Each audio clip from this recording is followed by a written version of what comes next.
책은 187페이지 피시면 되고요. 187페이지. 이번 시간에 보실 건 입지 및 공간 구조론 중에서 입지론입니다. 입지론은 입지 선정에 대한 이론인데 그냥 두 가지로 나눠져요. 그래서 입지론이라고 하는 거하고 적지론이라는 거로 나눠지는데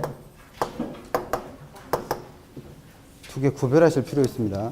그래서 우리 책에 187페이지 보시면 입지론의 개요라고 하는 데에서 입지와 입지 선정의 개념 설명해 놨고 한 페이지 넘겨보시면 양가로 3번에 입지론과 적지론에 대해서 설명합니다.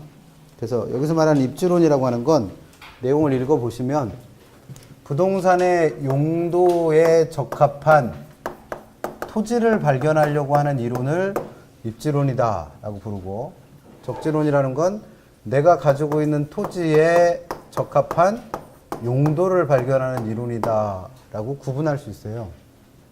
그래서 이런 입지론 나오게 된 이유, 입지 선정이 중요한 이유는 한번 이렇게 용도에 적합한 토지를 결정해서 입지를 결정하면 그 위치를 바꿀 수 없다라는 부동성과 관련이 있고, 그래서 나중에 이제 부동성의 파생 특성에 가보면 입지 선정이 중요하고 입지론의 이론적 근거가 된다라는 말이 어디에 있을 거다? 부동성의 발생 특성이 있을 거고, 이렇게 적지론, 토지에 적합한 용도를 발견하는 적지론이 중요한 이유는 그만큼 토지의 용도가 어때서? 다양해서예요. 그래서 나중에 용도의 다양성의 파생 특성에 가보시면 적지론이라는 이론의 이론적 근거가 된다, 뭐 이런 표현이 나올 겁니다. 그래서 입지론은 이와 같이 두 가지가 있어서 요거를 협의 입지론이라 부르고 요걸 광의 입지론이라 부르기도 해요. 그럼 이 두 가지 이론을 우리는 다 배우시는 거냐? 그건 아니라는 거죠. 그래서 우리가 배워야 될 건 요거 배우시는 거예요, 요거. 그래서 책에 나와 있는 내용들은 우리 책 그 187페이지부터 나와 있는 입지론이라고 하는 내용들은 결국 뭐예요? 주거용, 용도, 상업용, 공업용, 농업용에 적합한 토지가 어디에 있는가를 발견하는 이론이에요. 근데 시험에 나오는 건 일단 주거 입지론은 시험에 안 낸다고 그랬습니다. 우리나라 현실이 잘 안 맞기 때문에 지금까지 출제된 적이 한 번도 없고 앞으로도 안 나올 테고, 그 다음에 농업 입지론이라고 하는 건 어차피 지대론 가서 그 지대론으로 발전한 게 농업 입지론이니까. 그래서 우리가 시험 문제에서 나올 수 있는 건 195페이지 나와 있는 상업 입지론하고 공업 입지론 두 가지만 공부하시면 돼요.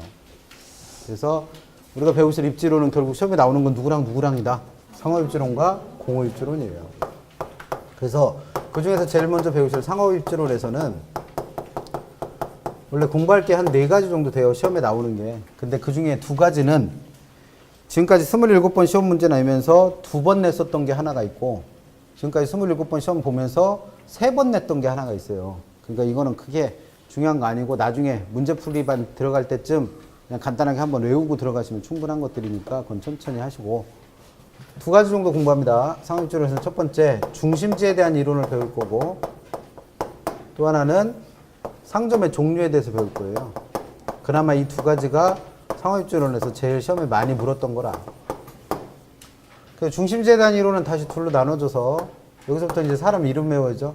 중심지의 형성 원리를 설명한, 중심지의 형성 원리를 설명한 이론이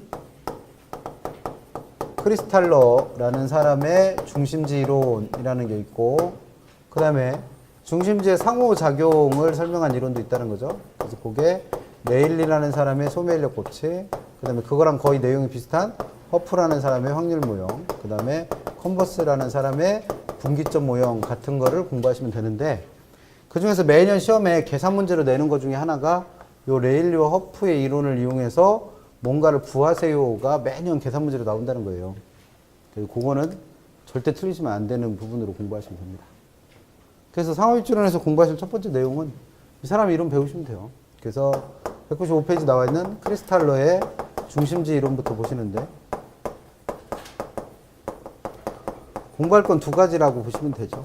하나는 이 사람이 중심지가 형성되는 원리를 설명하기 위해서 사용했던 기본적인 개념들 정리하실 필요가 있고, 그다음 2번째는 이 중심지가 갖고 있는 특성, 중심지 이론의 특성, 특징, 이런 것들 2가지 공부하시면 됩니다. 그래서 기본 개념 얘기는 우리 책 195페이지에 니은 보시면 니은에 중심지의 기능이라고 되어 있는 거에서 A번 주요 개념이라고 하는 데서 설명하고 있어요.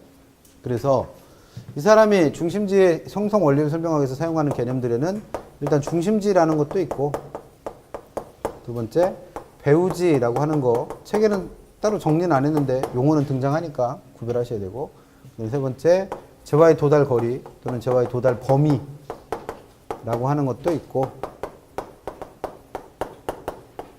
그 다음에 최소 요구치 또는 최소 요구 범위,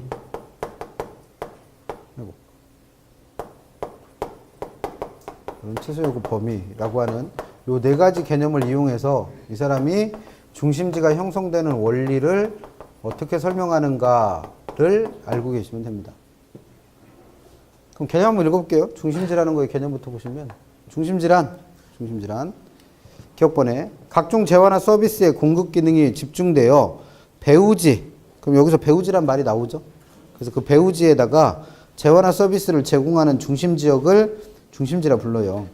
그러면 이 동네에서 천안 시내라고 가정을 한다면 천안 시내에서 각종 재화나 서비스의 공급 기능이 집중되어 있는 곳, 일정한 장소가 있겠죠. 그런 동네가 뭐가 되는 거예요? 중심지가 돼요. 중심지.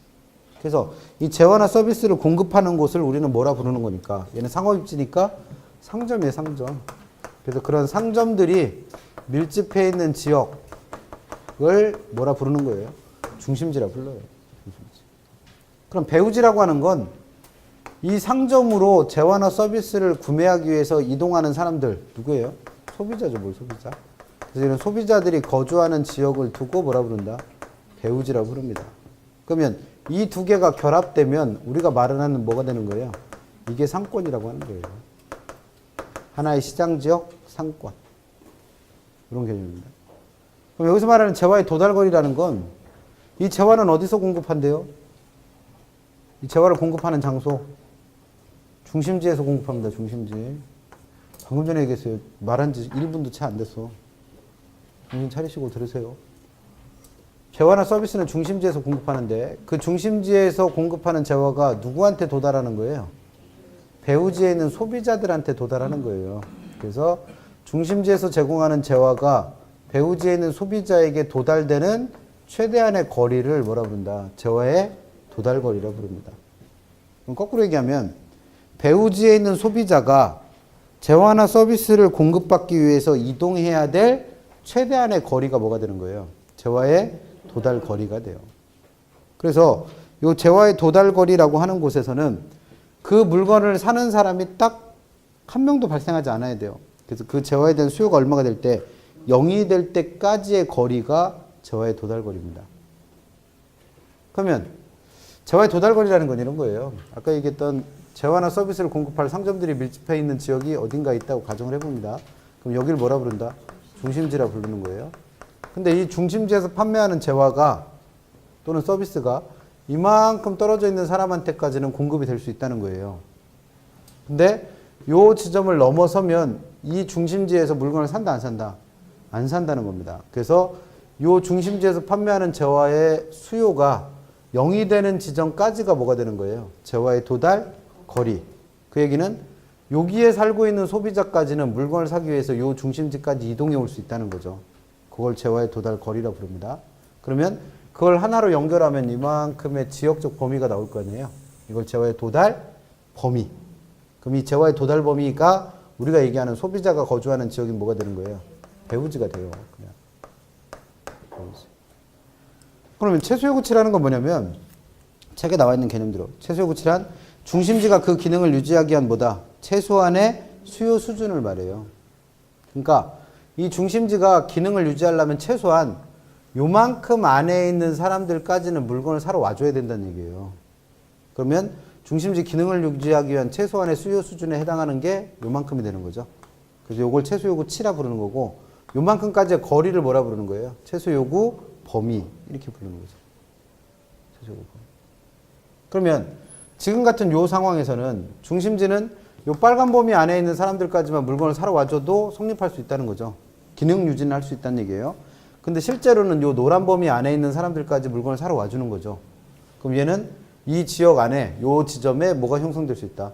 중심지가 형성될 수 있다라고 설명을 한 겁니다. 왜? 기능 유지는 하고 뿐만 아니라 이윤까지 남기고 있으니까 여기에서 중심지가 형성돼서 계속 장사를 하고 있겠죠. 그런 얘기예요. 그래서 이 사람은 중심지가 형성되는 원리를 뭐뭐를 이용해서 설명했다. 재화의 도달거리라는 거하고 재화의 도달거리, 도달범위라고 해볼게요. 지역적 범위를 나타내는. 그 다음에 이 재화의 도달범위와 대칭적인 말이 최소 요구치니까 이 두 개를, 최소 요구치를 비교해서 누가 더 클 때, 재화의 도달거리가 더 클 때 중심지는 형성될 수 있다. 라는 설명을 한 사람이 크리스탈로입니다. 그 다음에 하나만 더 추가할 수 있는 게 이렇게 중심지가 형성되면 이 지역에 뭐가 형성되는 거예요? 상권이 형성돼요, 상권이. 근데 그 상권의 모양, 상권의 형태. 그럼 상권의 형태는 뭐의 모양에 따라서 결정되는 거예요? 중심지라고 하는 거의 모양은 특별히 없겠죠. 여러분들이 물건 사러 가는 대표적인 동네가 어디예요? 이 동네에서는? 어디로 가죠? 터미널?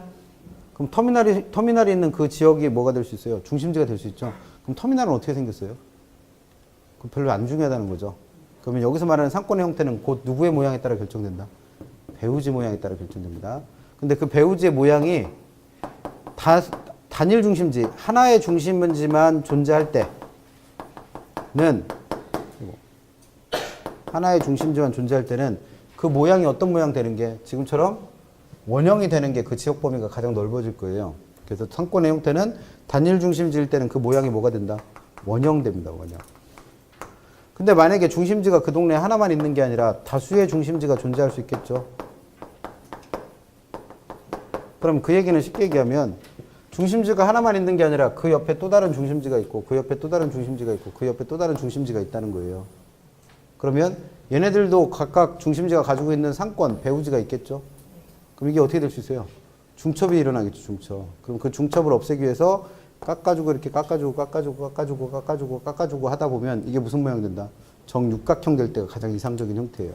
그래서 다수의 중심지가 존재할 때는 그 상권의 모양이 어떻게 되는 게 정육각형 형태가 되는 게 가장 이상적일 수 있다라는 얘기죠. 책의 195페이지 보시면 니은번에 아까 중심지의 기능과 관련해서 주요 개념 그래서 중심지, 배우지, 재화의 도달범위, 최소 요구치 설명되어 있고 B번에 중심지의 성립 요건 나와 있습니다. 한 페이지 넘겨보시면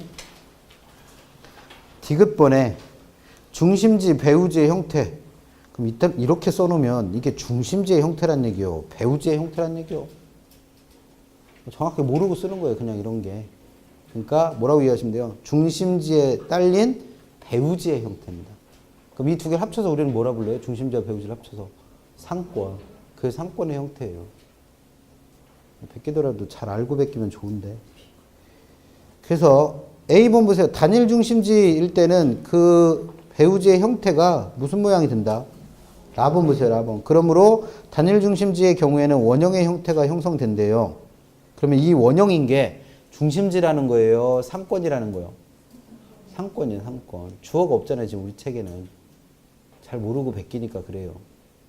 그 다음에 B번 보시면 다수의 중심지의 경우에는, 다수의 중심지일 때는 라번 보세요. 따라서 무슨 모양 되는 게?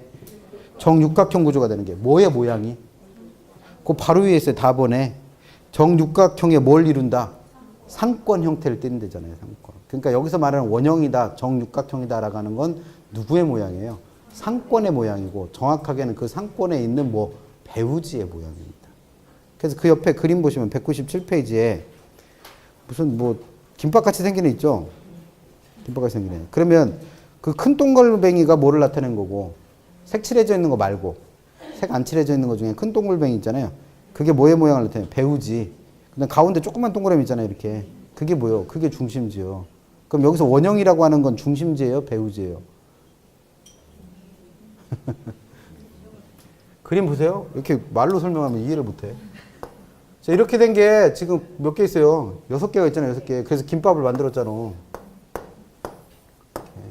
이게 중간에 7개예요? 숫자를 못 세서. 7개가 있다 이렇게 가정을 해봐요. 그러면 요 바깥에 있는 게 누구의 모양을 나타낸다는 거예요? 배우지. 요 안에 있는 건 중심지. 그러면 지금 원형이라고 하는 건 중심지의 모양이요, 배우지의 모양이요? 배우지 모양이라고 그래요. 이게 그렇게 어려워? 그러니까 책을 이렇게 쓰지. 그 다음에 그 옆으로 갈수록 얘네들이 어떻게 됐어요? 중첩됐잖아요. 지금 가운데 그림에 보니까. 그래서 불필요한 경쟁을 없애기 위해서 얘가 무슨 모양 되는 게 정육각형. 그럼 정육각형의 모양이 된 건 중심지의 모양이에요? 배우지의 모양이요? 배우지 모양이라고. 그래서 두 개를 합치면 뭐라고 부르니까 상권이라 부르니까 상권의 형태가 단일 중심지일 때는 어떤 모양이고 원형, 복수의 중심지가 존재할 때는 정육각형의 형태가 된다는 겁니다. 대단하게 어려운 얘기는 아닌데 책이 뭐 그따위로 써 있어서 197페이지 가시면 리을번에 중심지의 계층이라고 되어 있는 게 중심지의 특성이에요. 그래서 여기서는 이 사람은 일단 중심지를 둘로 구분합니다. 고차 중심지라는 거 하고 저차 중심지라는 거로. 그래서 고차 중심지가 뭐고 저차 중심지가 뭔지 설명을 해놨어요. 그래서 A번에 고차 중심지의 개념이 나에 있습니다. 고차 중심지는 중심지 중에서도 그 모양이 크고 기능도 다양하고 그래서 상권, 즉 배우지의 넓이도 어떻고 넓고 그러면 배우지가 넓으니까 얘네들이 중첩이 안 되려면 그만큼 멀리 떨어져 있어야겠죠. 배우지가 넓으니까. 그리고 그 다음에 중심지의 수, 멀리 떨어져 있으니까 한 지역 안에 그게 많지는 않겠죠. 그래서 그 숫자가 많지 않고 그런 형태의 중심지를 뭐라 부르고 고차 중심지. 그래서 이런 고차 중심지의 대표적인 예는 누구 생각하셔라? 백화점 생각하시면 돼요. 그래서 천안지역 안에서도 백화점은 몇 개 있어요 지금? 2개 있죠? 터미널 쪽에 신세계 있고 그 다음에 역 쪽에 천안아산역 쪽에 갤러리아 있고 그러면 얘네들은 겁나 멀리 떨어져 있잖아요. 왜? 각각의 거느리고 있는 배우지가 하나는 구도심을 형성하고 있고 하나는 신도시를 형성하고 있는 거니까. 그래서 그만큼 멀리 떨어져 있는 거죠. 그럼 저차 중심지는 개념이 나에 나와 있죠. 나에. B번의 나에. 저차 중심지는 중심지의 기능도 작고 단순하며 상권, 배우지의 크기도 좁아요. 그래서 그냥 동네 장사하는 거예요. 동네 장사. 그러다 보니까 얘네들이 다닥다닥 붙어 있어도 되죠. 배우지가 작으니까 중첩이 안 되니까. 그러니까 한 지역 안에 숫자가 어마어마하게 많은 겁니다. 그런 걸 저차 중심지라 부르고 대표적인 예는 편의점 생각하시면 제일 쉬워요.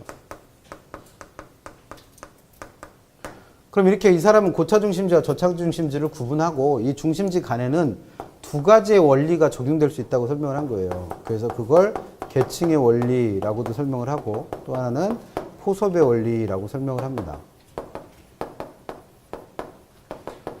그래서 계층의 원리라고 하는 건 지금 얘기한 것처럼 계층의 원리라고 하는 건 저차 중심지는 그 숫자가 어떻다? 어마어마하게 많다는 거예요. 근데 이게 어느 쪽으로 갈수록 상위 계층인 고차 중심지 쪽으로 갈수록 그 숫자가 점차 어떻게 된다? 감소하게 될 수밖에 없다는 거예요. 그래서 그걸 모양으로 그려보면 저차 하위 계층에 있는 애는 숫자가 엄청나게 많은데 얘가 어디로 갈수록 고차 상위 쪽으로 갈수록 그 숫자가 점점점 줄어드니까 이게 무슨 모양을 띈다는 거예요? 피라미드 모양을 띠는 구조가 된다는 거예요. 그래서 이런 피라미드 형태의 구조를 계층 구조라고 부르니까 이런 고차 중심지와 저차 중심지 간에는 뭐가 형성될 수밖에 없다? 계층 구조가 형성될 수밖에 없다는 거예요. 이걸 무슨 원리? 계층의 원리라 부릅니다. 그 다음에 포섭의 원리라고 하는 건 고차 중심지는 그 기능이 크고 다양하다고 그랬죠. 그러다 보니까 고차 중심지는 누구의 기능을?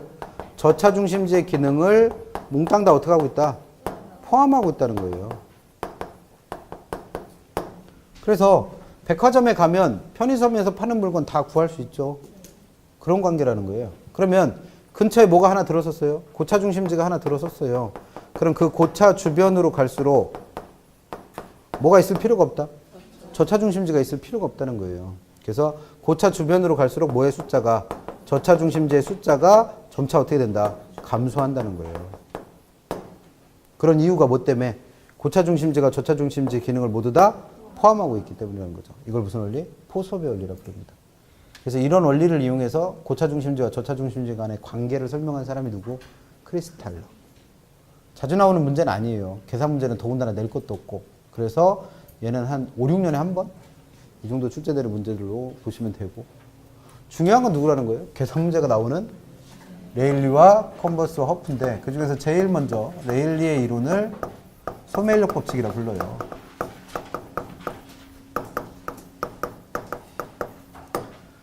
그래서 얘는 무조건 계산 문제로만 시험을 내느냐?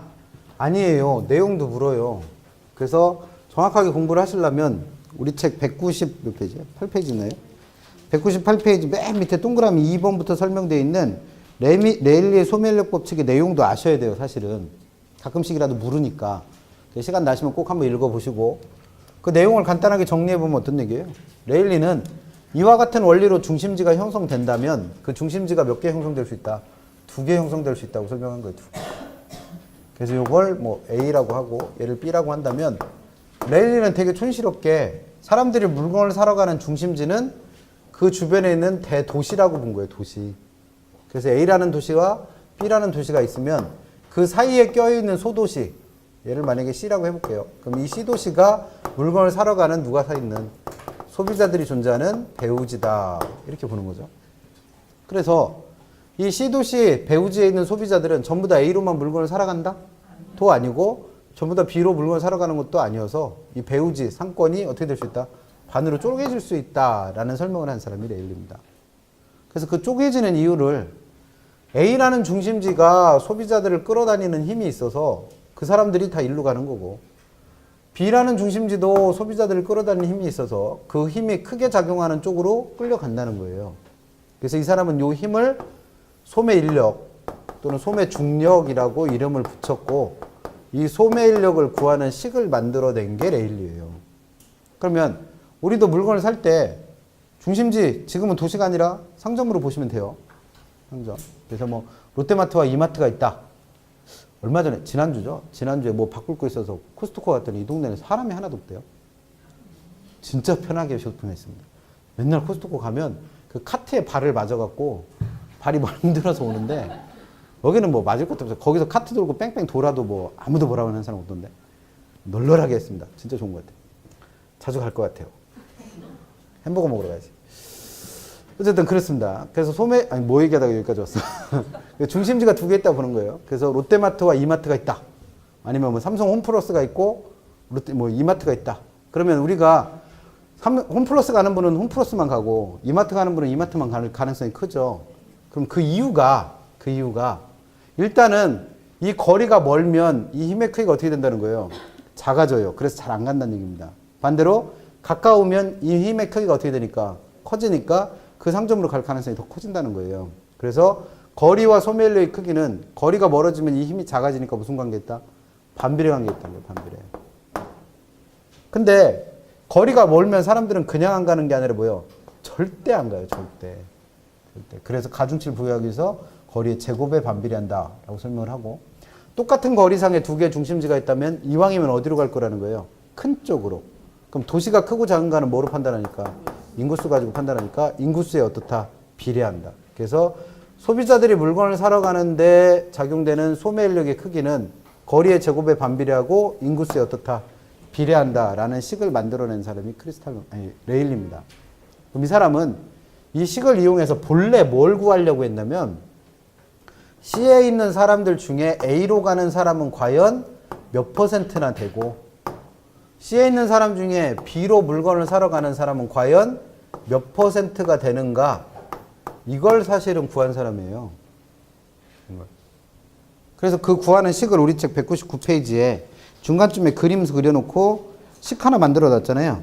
그래서 그 식이 A로 물건 사러 가는 사람의 비율과 B로 물건 사러 가는 사람의 비율을 구하는 식이에요. 근데 이 식을 외워야지 우리는 무조건 문제를 푸느냐? 그건 아니라는 거죠.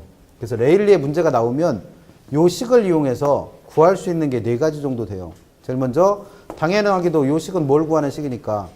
소매인력이라는 걸 구하는 식이니까 일단 소매인력을 구할 수 있고, 두 번째는 이 식을 이용해서 이 사람이 본래 구하려고 했던 물건을 사러 오는 사람들의 비율, 이걸 구매 지향 비율이라고 우리 책에서는 표현했고, 시험 문제 나올 때는 구매 유인 비율 이런 표현을 쓰기도 해요. 그래서 이걸 구할 수 있습니다.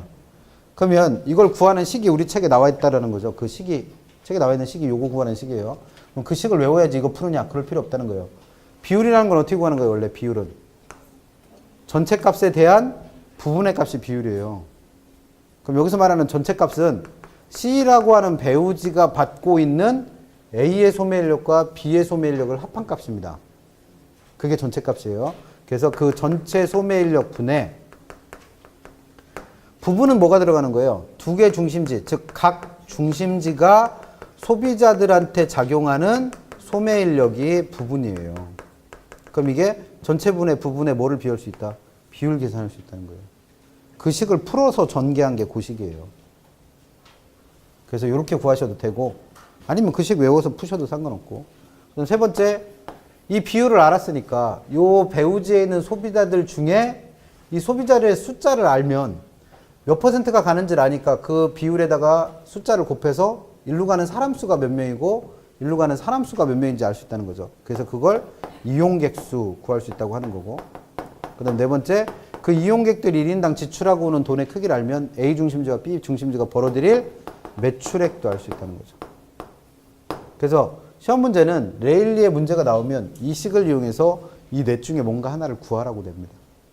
그러면 실제 문제 한번 볼게요. 200페이지 가보시면 계산 사례 연습에서 A도시와 B도시 사이에 위치하고 있는 C도시, 그럼 이 그림이죠. A도시와 B도시 사이에 위치하는 C도시. 그럼 그 C도시는 A도시로부터 얼마큼 떨어져 있다? 5km 떨어져 있다는 거예요. 그 다음에 B도시로부터는 얼마큼 떨어져 있다? 10km 떨어져 있대요. 그래서 A도시의 인구는 얼마 살고 있고? 5만. 그럼 B도시의 인구는 10만을 살고 있다는 겁니다. 그 다음에 C도시에는 얼마 살고 있다? 3만 명이 살고 있다는 거예요. 그럼 얼핏 생각하면 B가 훨씬 더 큰 동네잖아요. 그럼 B로 가는 사람들이 훨씬 더 많을 것 같은데 정말 그런지 한번 계산해 보자는 겁니다. 그래서 문제는 여기까지는 이제 설명을 한 거고, 문제는 어디부터예요? 레일리의 소매인력 법칙을 적용할 경우에 C도시에서 A도시와 B도시로 구매 활동에 유인되는 인구 규모를 구하랍니다. 그럼 일단 문제를 푸실 때는 누구에 대해서 물었으니까? 레일리 물었잖아요, 레일리. 그럼 일단 이 식이 생각나시고, 이게 생각나야 될 게 첫 번째. 두 번째는 뭐예요? 이 중에서 뭘 구하라고 했는지를 찾아내면 되죠. 그럼 여기서 구하라고 한 건 1번 소매인력, 2번 구매 유인 비율, 3번 이용객수, 4번 매출액 중에 몇 번이다? 3번 구하는 거예요, 3번. 그럼 이걸 구하기 위해서는 책에 있는 식을 외워서 풀면 된다? 필요 없다는 거예요. 그냥 이대로 구하세요, 이대로. 순서대로. 우리는 뭐 구하는 식은 알고 있는 거니까. 소매인력 구하는 식은 알고 있는 거니까. 그럼 소매인력부터 구해봐요. A의 소매인력은 어떻게 구하더라? 거리 얼마? A까지 거리 5 제곱 분의 인구수 얼마? 5만 명. 그럼 이거 계산하면 25니까 25로 5천을 나누면 되죠. 그럼 5만을 나누면 되죠. 그럼 얼마 나온다? 2천 나오면 되죠. 이거 잘 계산 안 되는 분들을 위해서 시험장에 들어올 때는 뭘 들고 가세요? 계산기를 들고 오라고 알려주죠. 계산기 없으신 분은 길 건너 가시면 다이소가 있죠. 2,000원 주면 사실 수 있을 거예요. 그 다음에 B의 소매인력 구하고 싶으시면 B까지의 거리가 얼마랬습니까? 10 제곱 분의 10만. 그럼 그냥 얘는 뭐예요? 공 두 개 까면 되죠, 뭘. 그럼 얘는 얼마 나온다? 1000. 그럼 A와 B의 소매인력의 크기를 알았잖아요. 그러면 구매 유인 비율도 구해보자는 거예요, 구매 유인 비율. 그럼 구매 유인 비율은 어떻게 구하라고 했습니까? 전체 소매인력 분의 각 중심지의 소매인력. 그럼 전체 소매인력은 어떻게 하면 돼요? 이 두 개 더하시면 되죠, 뭘. 그래서 2000 더하기 1000 분의 위에는 누구? A의 소매인력이니까 2000. 그래서 얼마 나오는 거예요? 3분의 2. 그럼 그만 구해도 되죠. 얘가 3분의 2라는 거의 뜻이 뭐예요? C도시에 살고 있는 3만 명 중에 얼마가 3분의 2가 어디로 간다? A로 간다. 그럼 A로 가는 사람 얼마? 2만. B로 가는 건? 만. 그거 구하라며요. 그럼 답 나왔죠, 벌써. 무슨 얘기인지 못 알아듣는 분들 위해서 차근차근 구해봐요. B도 구해봅니다. B의 비율은 어떻게 구하신다? 2000 더하기 1000 분의 1000. 그럼 얘는 3분의 1 나온 거잖아요. 그러면 이 비율을 어디다 곱해주면 돼요? C 도시에 살고 있는 사람 수 얼마? 3만 명. 그럼 3만 명에다가 A의 비율이 얼마라고 그랬으니까? 3분의 2. 그러면 3만 명에다 3분의 2 곱하면 얼마 나와요? 2만 명 나오는 거고. 그 다음에 B는 비율이 얼마였으니까? 3분의 1이었으니까. 두 개 곱하면 10,000명 나오는 거죠. 그럼 구하라고 한 게 이거니까 A로 얼마 간다? 2만. B로 얼마 간다? 만. 이렇게 푸시면 됩니다. 우리 책의 해설 보세요. 해설은 뭐 되게 대단하게 특별하게 구한 것 같은데 A도시의 점유율이라고 되어 있는 거 있죠. A도시의 점유율. 해설에 보는 거예요. 해설. A도시의 점유율이라고 되어 있는 게 뭐 구하는 거예요? A의 구매 유인 비율을 구하는 거예요. 그럼 구매 유인 비율을 구하는 식을 거기다 써놨잖아요. 그럼 그 식 밑에서 왼쪽에 있는 거, 두 개 더한 거 중에 왼쪽에 있는 거, 이게 뭘 구한 식이에요? 이걸 구한 식이 A의 소매인력 구한 식하고 똑같잖아요. A의 소매를 어떻게 구한다고 그랬어? A까지 거리는 얼마? 5의 제곱분의 인구수 5만. 그럼 거기 나와 있는 5의 제곱분의 5만이 A의 소매인력 구한 식이잖아요. 그럼 여기서는 식을 집어넣은 거고 여기서 뭘 넣은 거예요? 그 값을 집어넣은 거 차이예요, 그냥. 그 다음 뒤에 있는 10의 제곱분의 10만 명은 뭐예요? B의 소매인력 구한 식이에요. 그럼 그 두 개를 더한 게 뭐예요? 전체 소매인력이죠. 뭐. 분의 위에는 뭐 들어갔어요? 5의 제곱분의 5만 명이 A의 소매인력. 그럼 이 식이잖아요, 그냥. 모르겠어. 알아서 이해하시겠지. 뭐. 그 얘기입니다. 그러니까 식 따로 안 해도 문제 푸는데 아무 지장 없다는 거예요. 그냥 순서대로 푸시면 돼요. 그 다음에 이거랑 똑같은 내용이 뭐다? 허프예요, 허프. 허프의 확률 모형입니다. 물론 차이는 있죠.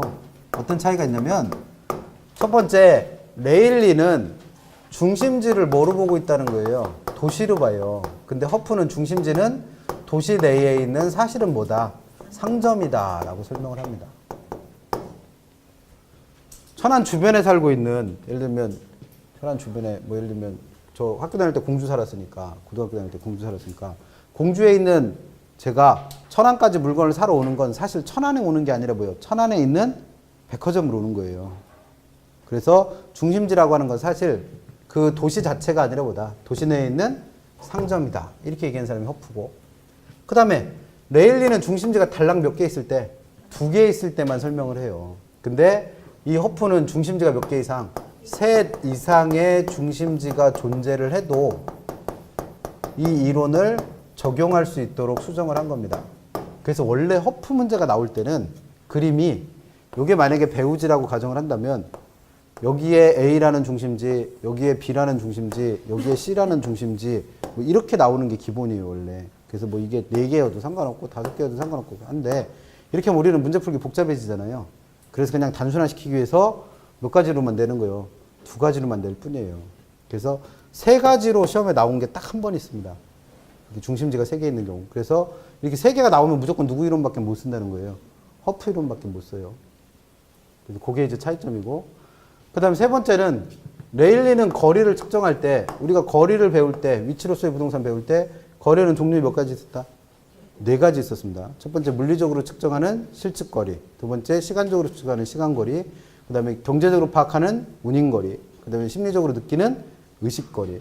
그럼 그 거리 중에 이 레일리는 이 거리를 단순히 물리적인 실측거리로 측정을 했다는 거예요. 근데 교통이 발달하고 사회가 복잡해지면서 물리적 거리가 가깝다고 해서 사람들은 무조건 가깝다고 느낀다? 절대 아니라는 거예요. 그래서 사람들은 물리적 거리를 가지고 거리를 판단하는 게 아니라 이제는 시간거리를 가지고 거리를 판단하고 있다. 그래서 이 사람은 시간거리 개념을 도입합니다. 그래서 이 사람이 시간거리 개념을 도입했다는 건 어떻게 할 수 있냐면 이 사람 공식에는 항상 공간 마찰계수라는 값이 들어가요. 그럼 공간 마찰계수라는 건 뭐냐면 내가 일정한 공간을 이동하는, 즉 일정한 거리를 이동할 때 나를 방해하는 것들의 수치예요. 내가 어디부터 어디까지 이동할 때 나를 방해하는 걸 수치로 만든 걸 공간 마찰계수라고 부릅니다. 그럼 이 마찰계수가 크다는 얘기는 똑같은 물리적 거리를 이동하더라도 그만큼 시간이 어떻게 걸린다? 많이 걸린다는 뜻이에요. 그러면 똑같은 물리적 거리라도 마찰계수가 크면 그만큼 이 사람은 이 거리를 어떻게 느껴요? 멀다 느껴요. 반대로 마찰계수 값이 작으면 똑같은 물리적 거리를 이동하더라도 시간은 그만큼 어떻게 걸린다? 짧게 걸린다는 얘기예요. 그러면 똑같은 물리적 거리라도 마찰계수 값이 작으면 그만큼 가깝다 느낍니다. 가깝다 느껴요. 저 같은 경우도 그래요. 천안 지리를 잘 모르니까 아까 말씀드린 대로 터미널에 있는 신세계 백화점을 가는 거랑 천안아산역에 있는 무슨 백화점이요? 갤러리아? 2개의 실제 거리를 재보면 누가 더 멀 수 있어요? 아, 여기는 비슷한가? 그럼 더 멀리 코스트코. 그러면 저는 코스트코는 어디에요? 외곽도로 타고 쭉 나가서 삼성 디스플레이 뒤로 가면 돼요. 다 알아. 가봐서. 그러면 얘는 가는데 뭐가 적어요? 마찰이 적어요. 그럼 제가 느끼기에는 어디 가는 것보다는, 터미널 가는 것보다는 거기 가는 게 어떻다? 더 가깝다 느낀단 말이에요. 그래서 실제로 거기로 가요. 물건 살 거 있으면. 그런 게 이제 시간거리 개념입니다. 그래서 이런 차이가 있긴 하지만 이 사람도 결국 뭐 구한다? 소매인력 구해. 그러니까 똑같다고 하는 거죠. 그래서 소매인력 구할 때 계산하는 시계 모양이 좀 다를 뿐이에요. 그래서 이 사람은 그냥 거리의 제곱을 한 게 아니라 자기가 찾아낸 값이 뭐? 공간 마찰계수의 제곱을 합니다. 그래서 만약에 얘가 2로 주어지면 쟤랑 똑같이 거리의 제곱을 하면 되고, 만약에 얘가 1로 주어졌어요. 그럼 거리의 1승. 얘가 만약에 3으로 주어졌습니다. 그럼 거리의 세제곱을 하면 돼요. 그래서 마찰계수 값에 따라서 그렇게 판단하시면 되고, 그 다음에 이 사람은 중심지를 도시가 아니라 도시 내의 상점으로 봤으니까 그 중심지가 큰지 작은지는 뭐로 판단한다? 외장의 면적으로 판단을 합니다. 그래서 이렇게 구하는 시계 모양만 달라질 뿐, 이 사람도 구하려고 하는 건 똑같아요. 첫 번째 뭐 구할 수 있고, 소매인력 당연히 구할 수 있을 테고, 두 번째 구매 유인 비율 구할 수 있을 테고, 세 번째 이용객수 구할 수 있을 테고, 네 번째 매출액도 구할 수 있습니다. 그럼 얘도 마찬가지로 구하는 방법은 우리 책에 202페이지 보시면 맨 밑에 식이 뭐 하나 있잖아요. 그럼 그 식을 외우고 풀 필요 없이 그냥 요 식을 이용해서 구하라는 값이 뭔지를 알아내서 순서대로 계산해 가시면 돼요.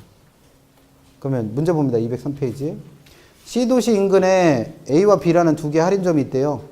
허프의 상권 분석 모형을 적용할 경우 허프 얘기가 나오면 무조건 누구부터 찾아보셔라? 마찰계수 값부터 찾아보세요. 마찰계수. 그래서 마찰계수를 보니까 맨 밑에 단 거리에 대한 소비자의 거리 마찰계수 값은 얼마? 2. 아, 그러면 제곱하면 되는구나. 그리고 그 뒤에 좀 이상한 말이 나오죠. 도시 인구의 60%. 그러면 도시 인구수가 얼마예요? 30만 명이죠. 30만 명. 그럼 그 30만 명 중에 몇 프로만? 60%. 그럼 얼마예요?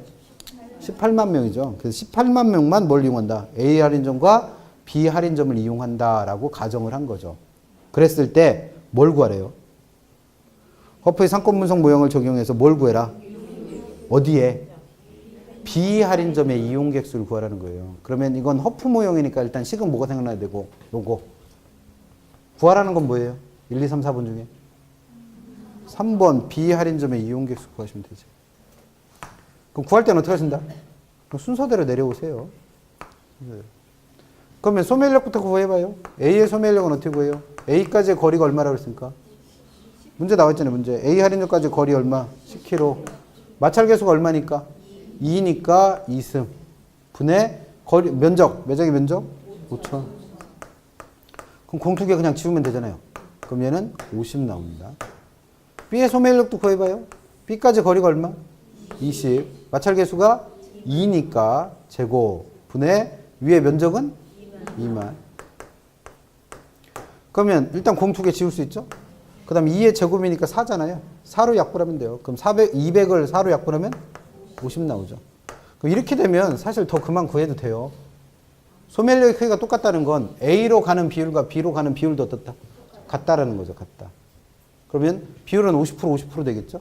그럼 아까 30만 명 중에 60%인 18만 명의 반이 어디로 간다는 거예요? B로. 그럼 몇 명 가는 거예요? 9만. 그럼 구하는데 이거 얼마쯤 걸리게요? 한 2, 3분씩 걸려요? 딱 1분 안 걸려요, 이건. 그래서 시험 문제 내는 거예요. 마저 구해봐요. 구매 유인 비율 A 같은 경우에는 어떻게 구하라는 거예요? 전체 소매인력 얼마? 50 더하기 50 분의 50. 그러면 얘는 100분의 50이니까 50% 되겠죠? 비율로 계산하면. 2분의 1이 돼도 되고.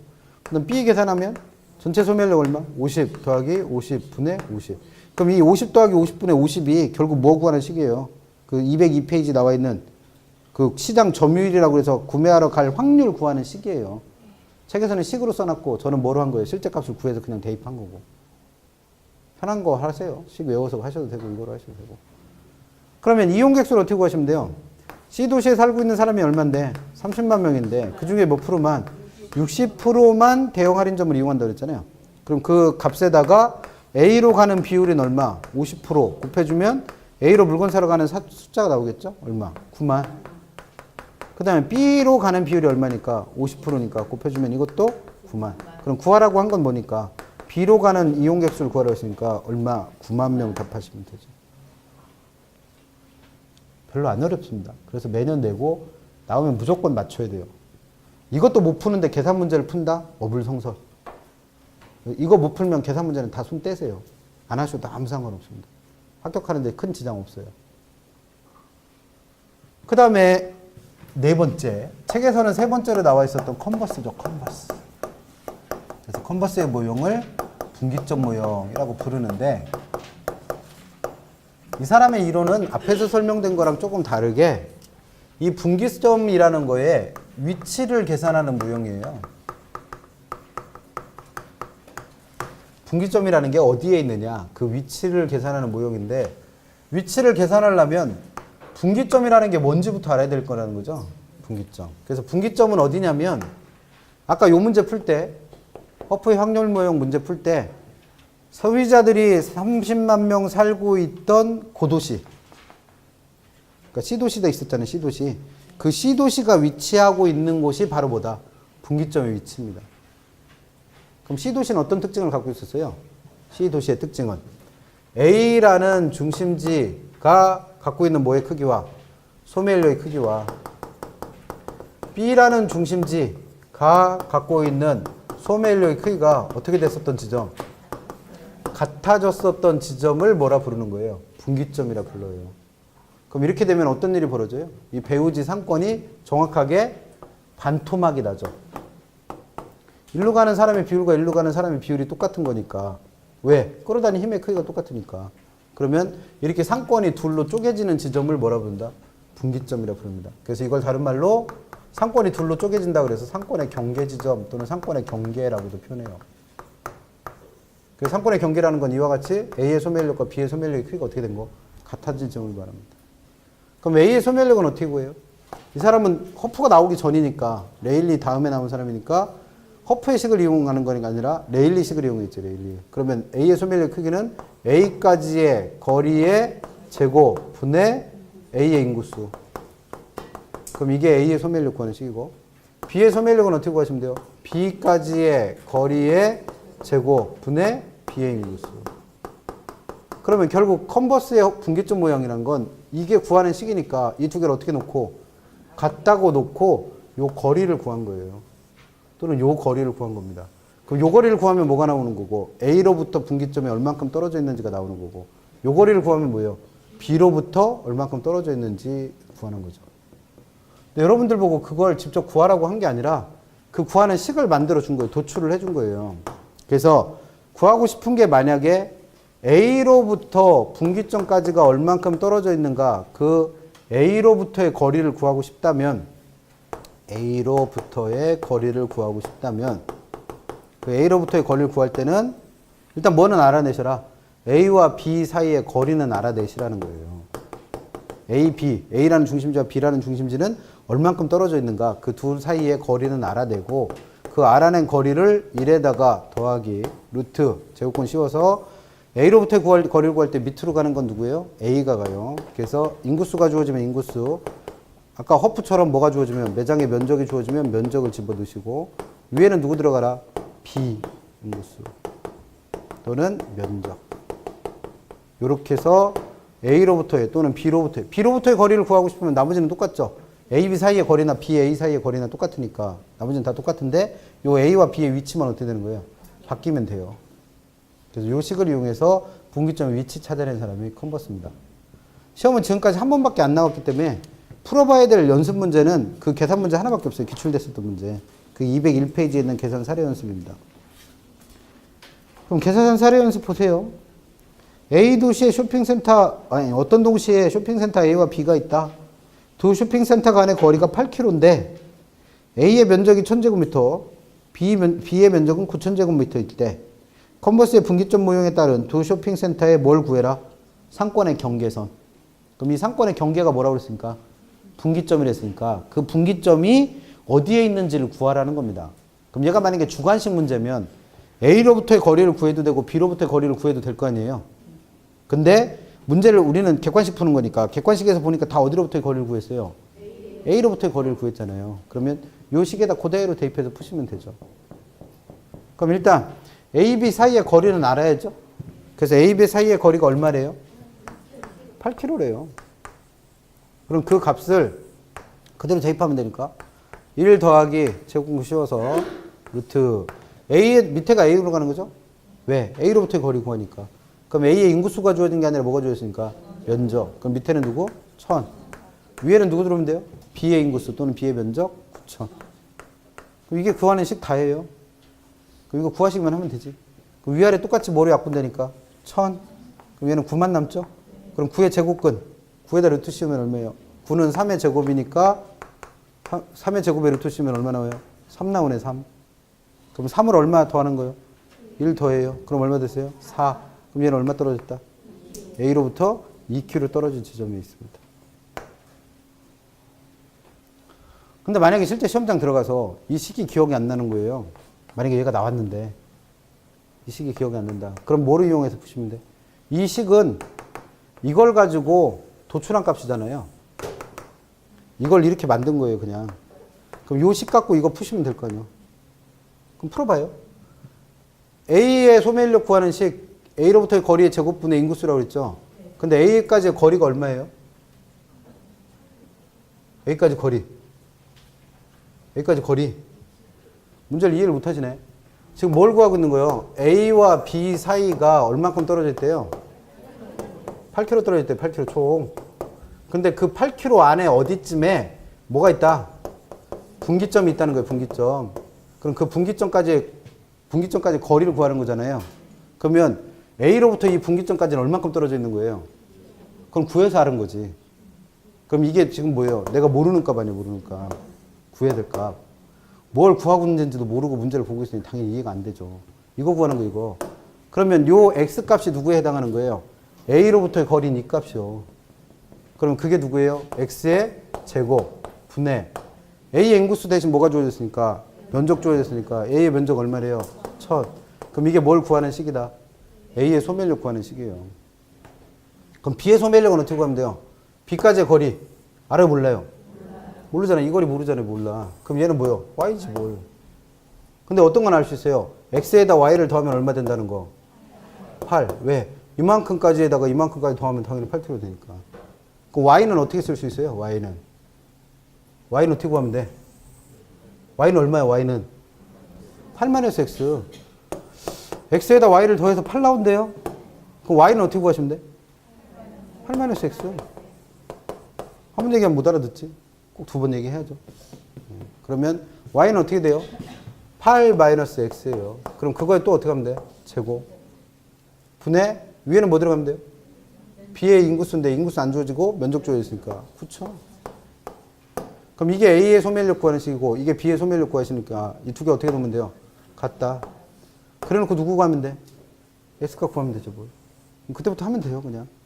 어떻게 하시면 돼? 여기서부터 모르지. 두 개 대각선으로 곱하세요. 대각선으로 곱하면 돼요. 그럼 얘랑 곱해지니까 얼마 나오고? 9, 1000, X 제곱. 그럼 얘랑 곱하면 되죠? 1000에 1000 곱하기 8-X. 1000 곱하기 8-X. 얘 제곱. 그럼 이 두 개가 어떻게 되는 거예요? 같아지는 거죠. 대각선으로 곱해서 같다고 했으니까. 그러면 얘랑 똑같은 거 있으니까 어떻게 할 수 있어요? 약분되죠, 약분. 얼마로? 1000. 그럼 얘는 얼마 나오고? 9x의 제곱은 8-x의 제곱. 그래서 요거 약분한 게 요거 한 거잖아요, 지금. 그 다음에 제곱을 없애야지 x값이 나올 거 아니에요. 그래서 뭐 씌우는 거예요? 루트 제곱근 씌우는 거예요, 제곱근. 그게 뭐예요? 요거네. 제곱근 씌운 거. 그럼 얘는 계산해보면 얼마예요? 이거 바로 나오잖아요. 8-x. 는 얘는 어떻게 돼요? 9가 3의 제곱이니까 곱하기 x의 제곱. 그럼 이거 근해 공식 이용하면 3x의 제곱 이렇게 되잖아요. 그렇게 돼요, 그냥. 그럼 얘랑 약분되니까 얘는 얼마 나온다? 3x 나와요, 3x. 그러면 이거 계산할 때는 어떻게 하면 돼요? 마이너스 붙은 x는 반대쪽으로 넘어오면 되죠. 그래서 얼마가 된 거예요? 4x. 그래서 뭐 한 거예요? 3에다가 2를 더한 거잖아. 더한 게. 그게 얼마예요? 8. 그럼 x는 얼마 나온다? 2. 그러면 그렇게 해서 8을 얼마로 나눈 거예요? 4로 나눈 거예요. 그러니까 이 식이나 어때요? 똑같아. 뭐가 편해요? 식 외워서 푸는 게 훨씬 편하죠. 마음대로 하세요. 난 이게 더 편하다? 이대로 하세요. 이대로. 마음대로 합니다. 그러니까 식 도출하는 과정은 알 필요 없잖아요. 그냥 계산하는 식 가지고 그대로 대입해서 풀면 되죠. 뭘. 근데 이 식이 생각 안 나면 어떻게 하세요? 그 푸는 방법은 이렇게 푸는 거고. 시험 문제는 몇 번 나왔다고요? 한 번. 그럼 얘가 중요한 거예요? 매년 나오는 얘가 중요한 거예요? 얘가 중요해요. 레일리와 허프가. 그럼 누구는 할 줄 알아야 돼. 레일리와 허프는 할 줄 알아야 돼. 얘는 식만 하나 외워두시면 되고. 해마다 됩니다. 해마다. 작년 시험에도 됐어요. 그리고 3월 12일 날 감정평가사 시험을 봤어요. 근데 감정평가사 시험에 공인중개사 시험하고 겹치는 게 세 과목이 있어요. 세 과목. 1차 주관식 말고 객관식으로 되는 거예요. 그래서 원래 민법 겹쳤었고 관계법규라고 하는 법률이 관계법규라고 하는 법률 과목이 있는데 이게 우리가 배우는 공법하고 공법에서 일부 법률 국토계획법이나 도시개발법이나 이런 거에다가 공시법 합친 거예요. 그럼 과목 겹치죠, 얘도. 그래서 이 두 개만 겹치다가 올 시험 27회 시험 감정평가사 27회 시험에서 부동산학 원론이라는 게 처음으로 들어갔어요. 그럼 세 과목 겹치는 거예요. 민법, 관계법규, 부동산학 원론. 그러면 이거 3월 12일 날 시험 봤다고 그랬어요. 그럼 우리는 언제 봐야 돼요? 10월 29일 날. 그럼 이때 냈었던 문제들 중에 일부가 어디로 참고될 수 있어? 부동산학개론 시험에 참고될 수 있겠죠. 그래서 요 시험에도 뭐가 나왔어요? 이 문제 나왔어요. 그래서 걱정 많이 했어요. 이게 감정평가사 시험이 난이도가 지나치게 높으면 그거 흉내내서 공인중개사 시험도 더럽게 어려워질 거라고 예상을 했는데 우리 서준보다 더 낮아. 공인중개사 시험이 훨씬 더 어려워요. 감정평가사 시험보다. 특히 민법 같은 경우에는 공인중개사 문제 풀 정도면 감정평가사는 100점 맞아. 그 정도로 쉬웠어요. 그러니까 감정평가사는 1차에서 판결 내는 게 아니라 2차는 다 주관식이에요. 써야 돼요. 계산하고. 그래서 2차에서 떨어뜨리는 거기 때문에 1차는 무난하게 줘요. 그래서 보니까 감정평가사 1차에 들어갔던 부동산학 원론 문제가 부동산학개론 문제랑 난이도가 비슷하게 출제됐어요. 어렵지 않게.